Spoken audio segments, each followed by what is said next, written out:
Yo, what's up mga kagala, mga kamix? Ayun, for today's video ay meron na tayong lulutuing mani. Kanina nakita ninyo yung unang salang ko. At ito yung pinaka ginagawa ko talaga kadalasan. So ito, 1 kilo ito kanina, hinati ko sa gitna. Parang ganito ang kalalabasan niya, kalahating kilo na. Ilagay na natin dito. Ayan. So sa asukal naman, meron tayong 1/4. 1/4 kilo. Ilagay na natin yan. Okay? Yung kalahati ng 1/4, ito na yon. 1/8, ilagay na natin yan. So, ayan ang amount ng ating sugar. So, isasalang natin yan siya sa mainit na apoy. At agad-agad, lagyan na natin yan ng tubig. 1 cup lang yan mga kagala. Okay, sa pansamantala, tunawin natin ng konti yung ating asukal. Ayan. Ang kagandahan dito sa sugar coated mga kagala, ay pwede mo siyang iwan saglit. Ayan, may mga asukal pa yan, yung unang salang natin. Ayan, ganyan lang yan. Ang ano dito, ang goal mo ay maipa-evaporate yung tubig na to para maging coated siya. Iko-coat niya yung mani. So, ayan, dapat sana meron akong blower dito, yung maliit na electric fan para talagang kukulo siya ng gusto. Pero, since wala akong ganun ngayon, hintayin ko lang uminit yung ating sugar coated peanut na may tubig pa siya. So ayan, umusok na. So abang-abang lang mga kagala.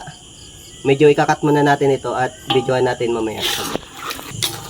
So comment down below kung meron kayong experience sa pagluluto ng sugar coated peanut or salted peanut. Ayan, at paano nyo ito ginagawa? Ayan. So ito, ulitin ko lang po. Kalahating kilo ng mani. Tapos, nilagyan ko ng 1/4 na asukal at saka 1/8 na asukal. Ewan ko kung ilan yung kabuuang sukat noon. Comment down below kung alam ninyo. Tapos, 1 cup na water. Ayan. Tapos, mainit na apoy. Na dapat sana meron ako dyang blower sa ilalim para talagang kumukulo talaga siya. Para maging malutong lalo. O yan mga kagala, abang-abang na lang sa ating hinihintay na pag-evaporate. Kasi kumukulo pa lang siya oh. Ang goal natin dyan, mapa-evaporate siya habang hinahalo. Ayan, so bye-bye. So ayan mga kagala, wala na siyang tubig, diba? At mapapansin ninyo, may mga powder na siya. So ayan yung kaninang una kong ginawa na isinalang ko ulit kasi meron siyang mga powder. Ayan, wala na siyang tubig oh. Kung matutunaw siya uli ng asukal, yun ay magiging liquid niya. Pero wala na siyang yung tubig talaga na nilagay natin. Yun yung goal natin, yung mawala yung tubig niya. Maipa-evaporate natin. So ayan, powder na lang siya ngayon. Kaya kailangan dyan yung ginawa natin kanina, saglit lang. Ayan, itabi muna natin.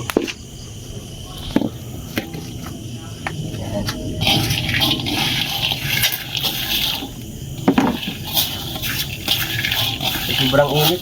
Talagang masusunog pag hindi mo binantayan, no?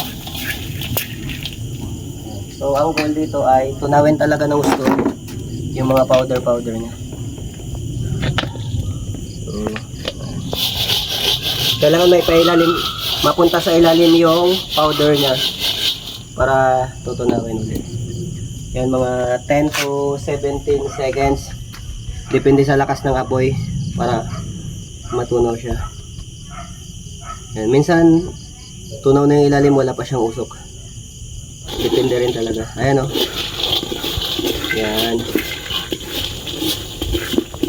Ayan. Wala na yung mga powder na maliliit. At medyo malutong na yan kumpara sa may powder pa siya. So, sunod nating aalamin kung magkano yung kitaan dito sa ating sugar coated. Kung mapapansin nyo, mas malaki siya kaysa sa kanina. So dumikit pa doon yung asukal. So yan lang mga kagala. Bye bye.